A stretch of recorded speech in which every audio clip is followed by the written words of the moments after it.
저반 렌즈도 조절이 가능하지만 좀 안 하는 편입니다. 보통은 이제 좀 대물 렌즈만으로 이제 어쨌든 이 초점 찾는 것들이 가능해요. 자, 어쨌든 이런 식으로 움직인 다음에 조동 나사를 통해서 세부적으로 찾고 조명이라든지 조리개는 중간중간에 계속 조절을 해주는 거죠.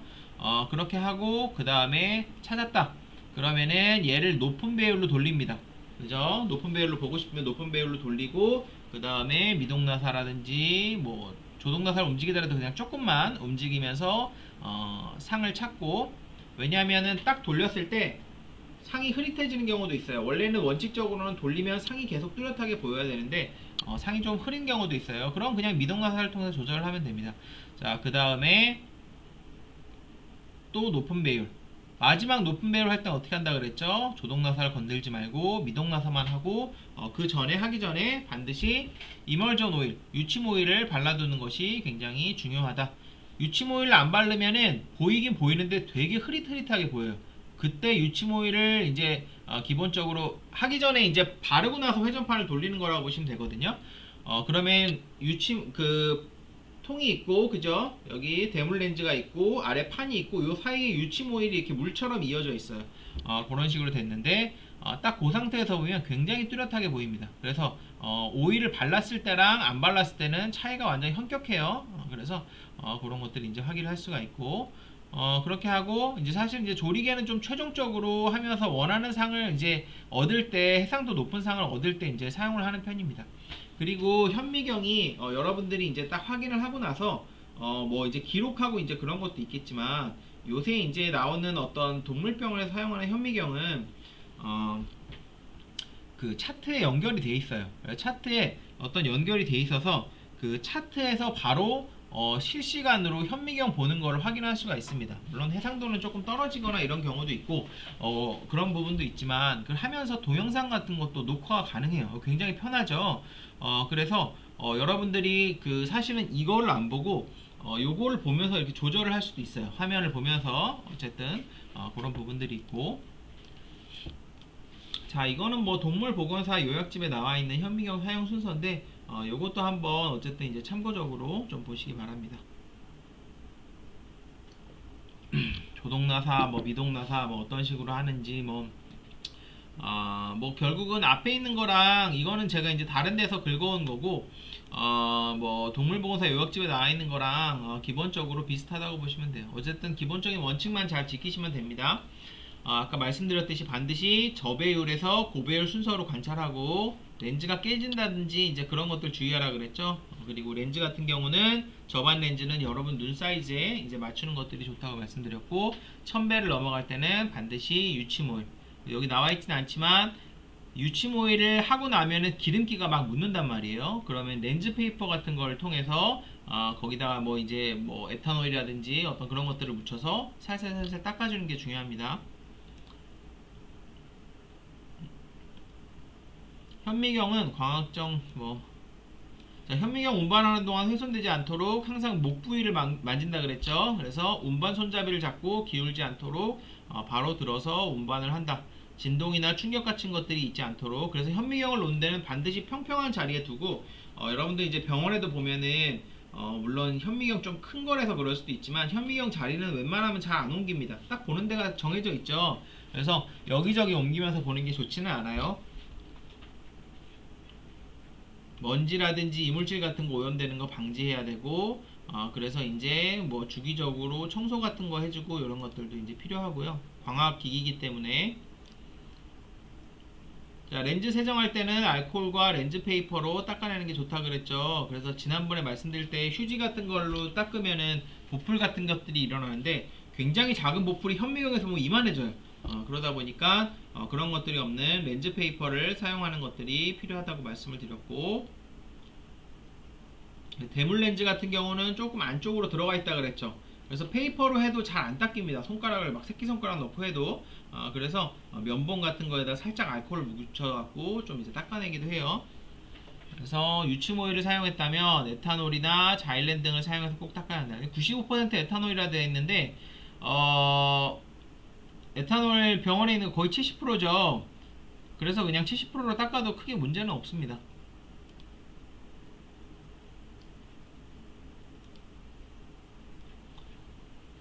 자, 렌즈는 손이 닿으면 안 되죠. 기름기 같은 것 때문에 지문이 크게 남게 되고 현미경에서 보면 굉장히 이제 커진다 그랬죠.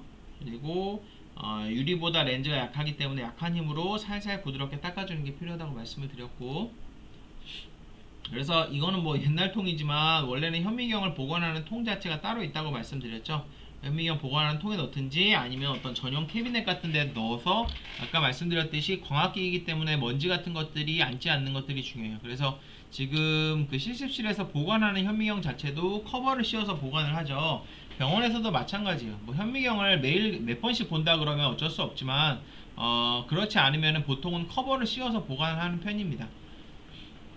그 다음에 이런 것들은 슬라이드라 그랬죠. 그래서 이건 뭐 일반적인 슬라이드가 아닌 것 같은데, 예, 그래서 그 슬라이드 같은 것들을 이런 식으로 이제 끼워 가지고 보관을 하면서 이제 시료 같은 것들을 만들어 둔다 그랬죠. 그래서 사실은 그 옛날에는 병원이나 실험실에 이런 것들을 많이 두고 보호자들에게 이런 것들을 이제 좀 보여주고 이런 부분이 있었는데, 요새는 이런 것들이 생각보다 많이 줄었죠. 왜냐하면 요새는 인터넷이 너무 잘 돼 있으니까 그냥 검색하면은 그냥 이런 어떤 어, 현미경으로 보는 그런 어떤 시료의 모습들이 너무나도 쉽게 우리가 관찰을 할 수가 있어요. 인터넷을 통해서 훨씬 쉽게. 이제 그러다 보니까 굳이 이렇게 시간과 노력과 비용을 들어가면서 이제 슬라이드를 만들지 않는 경우도 굉장히 많죠. 자, 그 다음에 우리가 이제 혈액에 대해서 배웠죠. 그래서 여기서부터 한 100 슬라이드 정도는 전부 이제 혈액에 대한 내용이라고 그랬죠. 그래서 기본적으로 우리가 배웠던 내용들은 혈액이 뭔지, 그 다음에 혈액의 구성 성분이 뭔지, 자, 그 다음에 혈액을 채취를 할 때 채취하는 것도 배웠지만 어떤 튜브에 넣어서 어떤 검사를 하는지, 그죠? 그 다음에 혈액 검사에 대해서 배웠죠. 도말 검사에 대해서 배웠고, 도말 검사 같이 어떻게 보면 수동으로 하는 검사에 대해서 배웠고, 그 다음에 혈구 검사라든지 케미스트리 검사 같이 자동으로 하는 검사에 대해서 배웠고, 자, 혈액 검사가 뒤에 가면은 사실은 또 뭐가 있냐면 키트 검사가 있어요. 키트 검사. 키트 검사가 있는데 이제 키트 검사 이제 여기서 빠졌는데, 키트 검사 같은 경우도 혈청이라든지 물 전혈로 하기도 합니다. 혈청 같은 걸로 이제 혈청 같은 거 이제 분리한 다음에 어떤 키트 같은 거에 넣어가지고 우리가 이제 좀 수동적으로 이제 관찰하는 방법이라고 보시면 되죠. 그래서 어떤 뭐죠? 심장상충 검사라든지 이런 것들이 이제 다 혈액으로 보통 이제 검사를 하게 되어 있죠. 그 혈액은 체중의 한 8% 정도를 차지한다 그랬죠. 그래서 그 우리 몸에 보면은 어떤 체액의 어떤 구성에 대한 막 표 같은 게 있어요. 그래서 3분의 2, 우리 몸의 3분의 2가 물로 돼 있고, 뭐 그 중에서 뭐 3분의 2는 뭐 세포 내액, 뭐 3분의 1은 뭐 세포 외액, 그다음 뭐 세포 외액은 뭐 간질, 뭐 혈액, 뭐 이런 걸로 이제 뭐 구성이 된다, 뭐 이런 것들이 있는데, 혈액은 이제 체중의 한 8% 차지하니까 비율로는 굉장히 적지 않은 비율이죠. 혈관을 순환하면서 산소 영양분 공급하고 노폐물을 체외로 운반하는 기능. 그래서 뭐 결국은 혈액은 생명이나 다름이 없죠. 혈액이 없으면은 살 수가 없죠. 말씀드렸듯이 혈액세포 혹은 혈구세포라고 한다 그랬죠. 그거랑 이제 혈장으로 구성이 돼 있고, 그래서 원심 분리를 하게 되면은 자, 이런 식으로 된다 그랬죠. 45% 정도는 혈구, 55%는 혈장. 자, 우리 배운 거 한번 복습을 해봅시다. 자, 여기가 45% 정도라 그랬는데 어떤 혈구의 대부분이 뭐죠? 적혈구예요, 적혈구. 그죠? 얘가 너무 적으면 어떻게 되는 거예요? 혈구 자체가 너무 적으면 적혈구가 적다는 거죠. 적혈구가 적은 게 뭐예요? 빈혈이죠, 빈혈. 그래서 자, 우리가 PCV, HCT 배웠죠. 그거 배울 때 정상적인 퍼센티지가 개, 고양이, 사람에 따라 다르겠지만 보통은 한 40%에서 한 50% 정도가 정상이란 말이에요. 45%라는 게 거기서 나온 거예요. 이게 사실은 한 30대 후반 정도에서 한 50대 초반까지도 우리가 정상으로 봅니다. 그죠? 그러니까 요 정도 될 수도 있고, 요 정도 될 수도 있고, 요 정도 될 수 있는 거예요. 근데 얘가 너무 적다, 한 20%, 30%다. 그러면은 이런 걸 우리가 빈혈이라 부르는 거죠. 결국은 혈구세포의 대부분을 이루는 것들이 적혈구인데, 어떤 적혈구의 수를 갖다가 우리가 빈혈을 보기 때문에 이 비율 자체로 봤을 때 요 빨간 부분 어떤 비중이 너무나도 낮게 되면은 우리가 그걸 이제 빈혈이라고 말을 할 수 있다고 한다고 했고, 자, 이 원리를 이용해서 빈혈 검사하는 게 있다 그랬죠. 제가 한번 설명을 드렸죠. 지난 시간에 그 모세관을 이용해서 하는 검사를 했죠. 그죠? 모세관을 이용해서 혈구를 빨아들입니다. 혈액을 빨아들여요. 그러면은 모세관이든 이렇게 튜브에 있든 그 안에 혈액이 들어있는 건 똑같단 말이에요. 그 상태에서 원심 분리를 돌리면은 모세관 역시 이런 식으로 구성이 돼요. 그래서 요걸 갖다가 조그만 모세관을 갖다가 모세관도 45%는 빨갛고 55%는 하얗게 돼 있죠. 투명하게. 요걸 갖다가 어떤 테이블 같은 데 딱 놨을 때 우리가 빈혈이냐 아니냐 판단할 수 있다 그랬죠. 그래서 이제 그런 식으로 모세관을 이용한 빈혈 검사가 가능하다고 말씀드렸는데 우리나라에서는 지금 잘 안 쓰인다 그랬죠. 외국에서는 여전히 대동물을 중심으로 많이 사용을 하고 있지만 우리나라에서는 그걸 하느니 그냥 검사를 하는 게 낫다고 하고 보통 이제 안 돌리는 편이죠. 그래서 자, 혈구, 세포 성분으로 된 이제 모래 알갱이 같은 세포 성분으로 된 혈구 부분이 있고 액체 부분으로 된 혈장 부분이 있는 거죠. 그래서 혈장 부분에는 이게 물이 당연히 가장 많고 안에 이제 단백질이라든지 무기질 같은 것들이 이제 구성이 돼 있고 혈구 같은 경우에는 적혈구, 백혈구, 그다음 이제 혈소판으로 세 성분으로 이제 구성이 돼 있다 그랬죠. 그래서 요게 전체적으로 혈액을 이룬다고 보시면 됩니다. 자, 그래서 혈액은 액체 성분이랑 고체 성분이 섞여 있는 형태이고, 보통 우리가 이런 걸 갖다가 이제 전혈이라고 한댔죠. 그죠? 그래서 혈장, 혈구가 다 있는 형태. 그러니까 말 그대로 그냥 피를 갓 뽑았을 때 어떤 그 빨간 상태를 전혈이라고 보시면 되죠. 여기서 우리가 혈구만 분리한다든지 혈장만 분리한다든지 이런 조치를 할 수 있는데, 그런 것들을 하기 전에, 나온 혈액 자체를 이제 전혈이라고 한다 그랬죠. 그래서 그 전혈에 대해서 여러분들 이제 알아두셔야 될 게 여러분들이 키트를 사용하다 보면은 키트에 사용할 수 있는 혈액의 종류가 나와요. 그래서 이 키트는 혈청만 사용하세요. 이 키트는 혈장만 사용하세요. 이 키트는 혈청, 혈장 다 사용할 수 있어요. 그 다음에 제일 범위가 넓은 건 어떻게 나오냐면 이 키트는 혈청, 혈장, 전혈을 다 사용할 수 있습니다. 대표적인 키트가 그 4DX라고 하는 심장상충 키트예요. 그래서 그거는 전혈도 되고 혈청도 되고 혈장도 돼요. 그래서 그거 같은 경우는 이제 어떻게 검사를 하냐면은 보통은 항응고제가 첨가된 데에 넣어야지 전혈도 이제 굳지 않기 때문에 그 보라색 튜브에 넣고 그 다음 빼서 검사를 하는데 그렇게 하지 않아도 그냥 피가 나온 거 그냥 한 방울 그냥 바로 넣어서 그냥 검사를 하기도 합니다. 전혈도 되니까 그래서 응고 처리가 되지 않은 그 전혈을 갖다가 이제 물론 이제 하자마자 바로 넣어야 되죠. 그렇게 이제 바로 넣어서 검사를 할 수도 있어요. 그래서 여러분들이 이제 그 키트 같은 거 할 때 매뉴얼을 볼 거 아니에요? 매뉴얼을 볼 때 제일 중요한 게 얘는 혈청만 되냐, 혈장만 되냐, 혈장도 되냐, 뭐 전혈도 되냐 이런 건데 그래서 여러분들이 이 홀블러드라는 표현이 나오면 이건 전혈이다. 그냥 뽑아서 사용을 하든지 아니면은 보라색 튜브에 있는 걸 사용해도 된다. 라고 여러분들이 이제 인식을 하면 됩니다. 다만 이제 가끔씩 EDTA는 넣지 마세요 라는 식으로 나올 수도 있어요. 전혈은 전혈인데 EDTA가 아니면 헤파린에 넣어라든지 그런 식으로 세부적인 이제 명시가 돼 있는 경우도 있는데 그런 경우가 아니라면 일반적으로 어떤 그런 항응고제가 들어있는 튜브에 넣거나 직접 바로 해갖고 검사하는 것들이 가능하다고 보시면 됩니다. 자, 그 다음에 이제 혈액세포 적혈구, 백혈구, 혈소판으로 이제 구성이 되어 있다 그랬고, 자, 아까 적혈구가 제일 많다 그랬죠? 99%는 적혈구, 백혈구, 혈소판은 거의 보이지도 않는 정도입니다. 그래서 그때 말씀드렸죠? 사실은 이렇게 두껍게 나와 있지만 1%밖에 안 돼요. 그래서 여기 적혈구가 있으면은 이 위에 이렇게 두껍게 되어 있는 게 아니고 아주 눈에 보일랑 말랑한 얇은 층으로 한 층이 되어 있는데 그게 이제 백혈구랑 혈소판이 모여 있는 데고 그걸 우리가 버피 코트라고 부른다고 했었죠.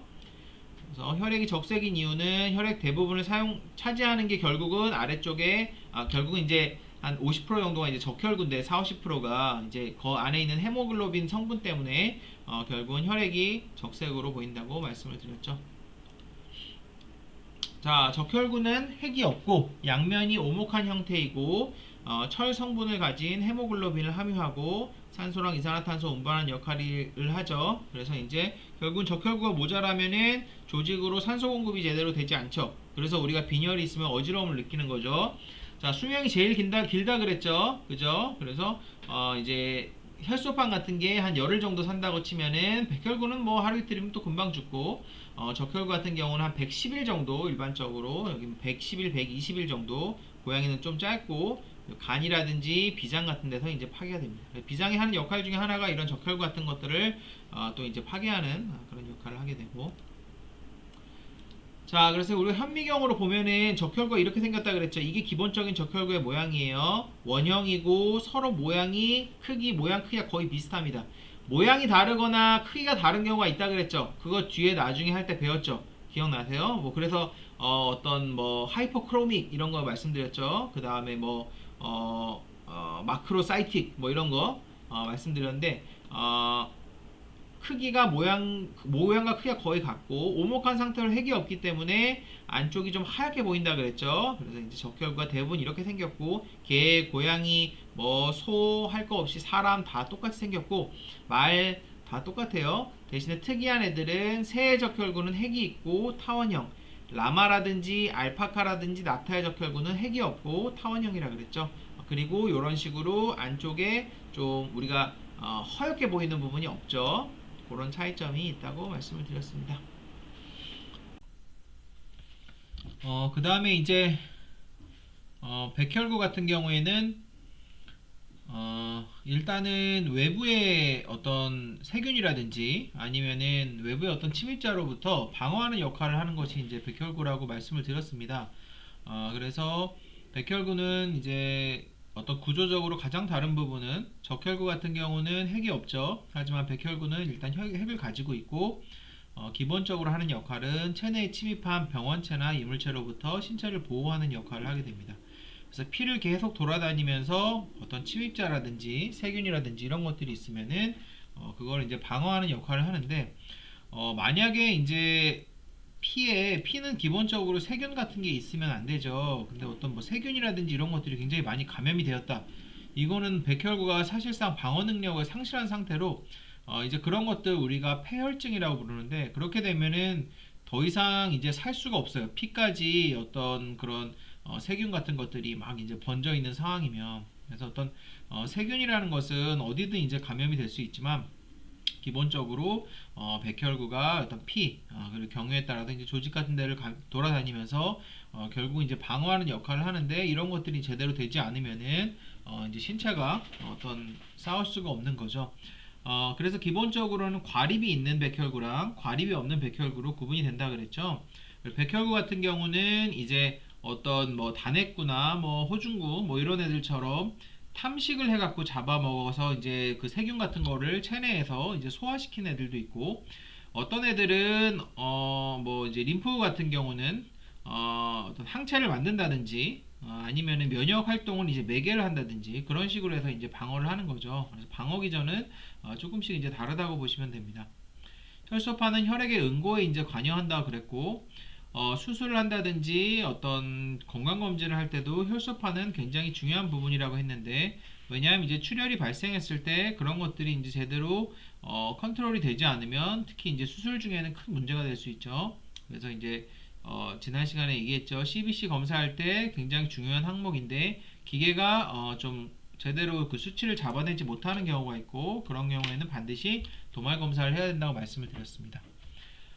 그리고 이제 우리가 지금 얘기한 부분이 혈구죠. 알갱이에 대한 부분이고, 그 다음에 이제 혈장인데, 혈구가 있고 혈장이 있어서 여기가 이제 액체죠. 혈장은 기본적으로 다 수분으로 되어 있고, 그 안에 어떤 단백질, 무기질 같은 것들이 녹아있는 형태라고 보시면 됩니다. 그리고 굉장히 다양한 종류의 어떤 지표 효소 같은 것들이 있는데, 우리가 그 지표 효소의 농도라든지 유무를 통해서 혈청 화학 검사를 하게 되고, 그걸 통해서 어떤 몸의 이제 기능에 어떤 특정한 장기 기능이 이상이 있는지 확인할 수 있다고 했죠. 그래서 어떤 신장의 어떤 지표인자, 그 다음에 어떤 간의 지표인자, 췌장의 지표인자, 근육의 지표인자 이런 것들 굉장히 다양하게 지난 시간에 이제 말씀을 드렸는데 그 지표인자를 갖다가 검사를 하는 부분이 이제 혈장이나 혈청에서 검사를 한다고 말씀을 드렸어요. 혈장이나 혈청 이런 부분들은 이제 액체 성분이라고 보시면 되고 일단은 혈장과 혈청의 가장 큰 차이점은 기본적으로 혈청은 응고인자가 없는 부분이라 그랬고 혈장은 응고인자가 남아있다 그랬죠. 그래서 혈청 같은 경우는 응고인자를 일부러 소진시켜서 피를 굳혀버립니다.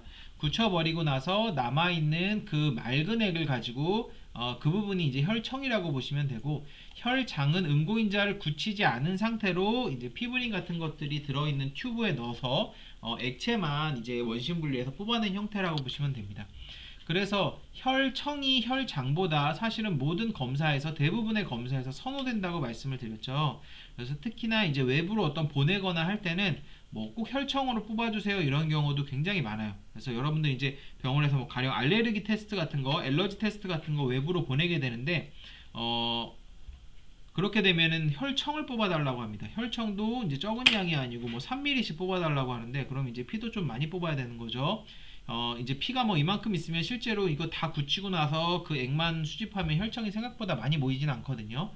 그런 식으로 어쨌든 일반적으로 혈장이나 혈청을 통해서 이 액체 성분을 통해서 이제 보통 검사를 한다고 보시면 되고, 그 응고인자의 차이점은 피브리노젠의 차이라고 보시면 돼요. 그래서 피브리노젠이라는 응고인자가 있는데 일종의 단백질이에요. 그래서 신체의 어떤 혈액 안에 있는 단백질이 알부민도 있고 글로불린도 있고 이런 피브리노젠도 있는데, 이 피브리노젠이 혈액 응고에서 어떤 혈소판이 결합하게 하는 그런 응고인자에 굉장히 중요한 역할을 하게 됩니다. 자, 검체 준비 및 관리를 보시면은, 자, 우리가 아까 전에 제가 말씀드렸듯이 생체에서 얻을 수 있는 검체는 다양하다 그랬죠. 기본적으로 가장 많이 하는 거는 혈액이랑 소변이라고 말씀을 드렸고, 다른 부분들도 하기는 하지만 어떤 빈도면에서는 굉장히 좀 적은 편이라고 보시면 돼요. 천자 같은 경우는 이제 소변을 해서 똑같은 코스를 하게 되고, 흉수나 복수 역시 어떤 검사를 하고 이걸 가지고 슬라이드를 만들어서 현미경을 보게 되지만 뭐 혈액이나 소변처럼 그렇게 빈도가 높게 한다고 보기는 어렵습니다. 그렇게 볼 수가 있고, 분비물이라든지 아니면은 어떤 기관 BAL, TAL, 그래서 기관이나 어떤 기관지 같은 데서 어떤 이제 액을 뽑아서 검사하기도 하고, 사실 이제 다양하게 하는데 말씀드렸듯이 뭐 외부로 우리가 이제 어떤 외부 실험실로 보내는 경우도 굉장히 많고, 그리고 뭐 좀 흔하게 다루지 않는 경우도 굉장히 많기 때문에 그냥 일반 중소규모 정도 되는 병원에서는 제가 보기에는 뭐 혈액이랑 어떤 소변 검사 정도만 할 줄 알면은 큰 문제가 없다로 보시면 됩니다.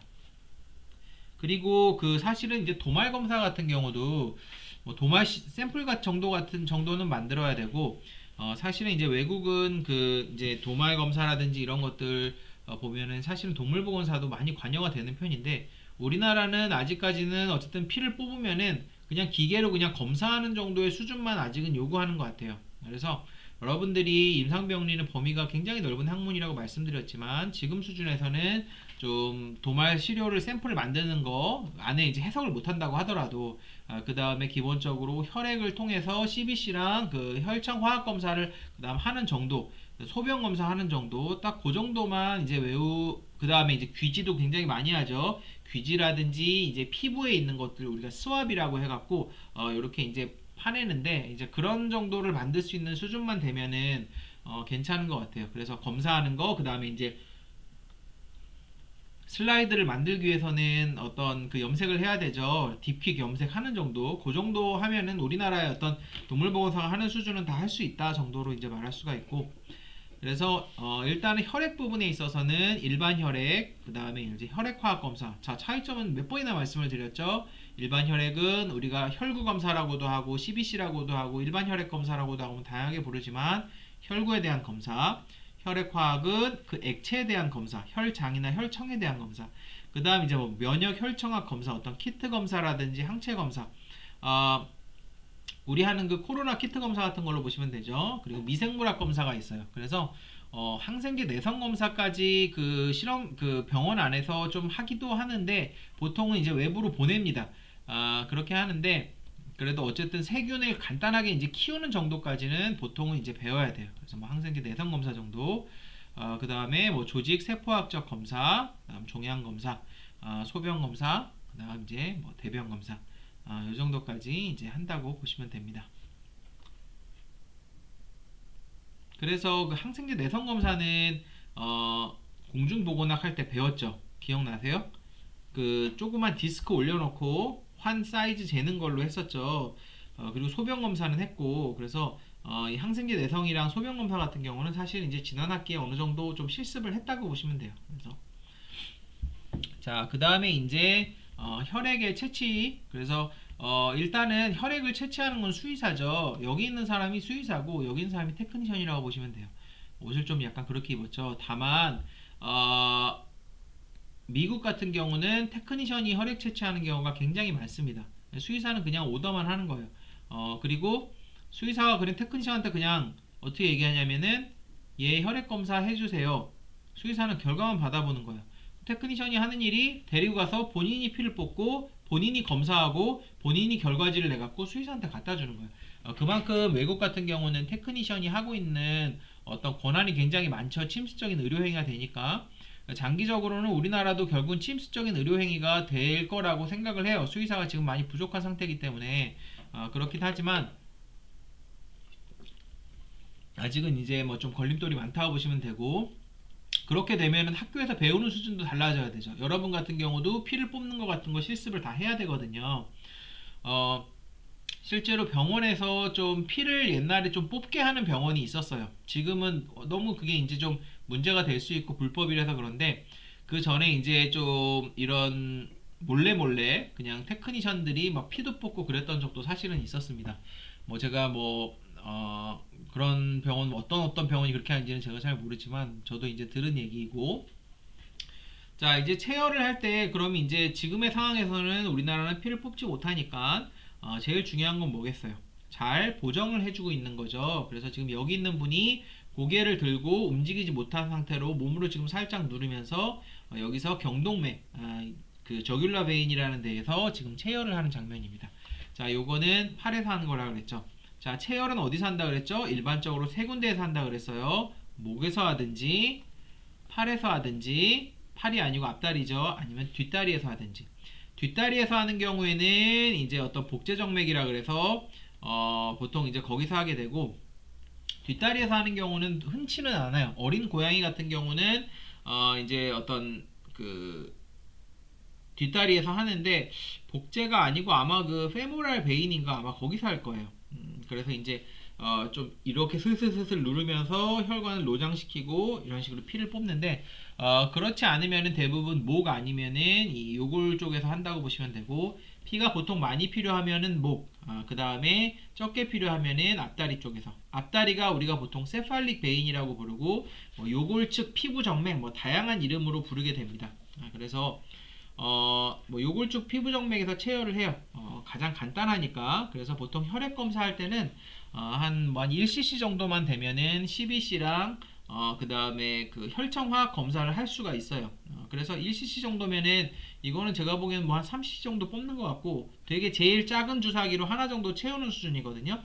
그래서 일반적으로 이제 요골적 피부정맥에서 체열을 하게 되고 또 이제 그런 이유 중에 어떤 하나는 지금 이런 강아지나 이런 강아지는 어느 정도 크기가 있죠. 애가 한 중형견, 뭐 대형견 정도 되면은 사실은 그냥 대충 찔러도 나오는 편이고 피도 좀 많이 모을 수가 있는 편인데 좀 작은 애들은 어떤 좀 뭐 좀 보정 문제부터 해서 아무래도 좀 요걸 쪽 이 앞다리에서 뽑는 게 조금 더 이제 수월한 부분들이 있어요. 그래서 요걸 쪽 피부 정맥에서 이제 체열을 많이 하는 편인데 뒤에 나중에 말씀드리지만 너무 작은 바늘을 쓴다든지 해서 확 잡아당기거나 이러면 어떻게 된다 그랬어요? 그러면은 용혈 현상 같은 것들이 일어날 수도 있다 그랬죠. 그래서 사실은 강아지의 크기에 따라서 사용되는 바늘도 달라요. 여러분들 그 라인 잡을 때도 그 카테터의 색깔이 다양하죠. 노란색도 있고 파란색도 있고 뭐 보라색도 있고 다양하단 말이에요. 그죠? 카테터의 게이지도 굉장히 종류가 많습니다. 그래서 보통은 이제 한 중형견 정도 되면 그러니까 지금 병원에서 이제 뭐 지금 보면은 외국에서 사용하는 어떤 카테터의 게이지가 우리나라보다는 사실 조금 두꺼운 것 같아요. 조금 이제 두꺼운 것 같은데 어쨌든 우리나라는 뭐 한 보통 한 24게이지 정도 되는 거를 이제 가장 많이 사용을 하죠. 이제 외국은 뭐 24, 1게이지나 18게이지도 이제 많이 사용을 하는 편인데 그 게이지 어떤 그 동물의 사이즈에 따라서 이 게이지가 달라지고 사실은 이 뒤에 있는 이 실린지라 그러죠. 실린지도 중요하지만 이 바늘의 어떤 게이지도 굉장히 중요합니다. 그래서 사실은 강아지가 좀 커지거나 뭐 이제 피를 좀 많이 뽑는다든지 하면은 좀 게이지라든지 실린더가 조금 더 큰 거를 이제 사용을 하게 돼 있어요. 네, 이제 우리나라는 이제 강아지가 작고 그러다 보니까 그냥 습관적으로 1cc 조작기를 많이 사용하는 편인데 1cc 아닌 보통 이런 3cc죠.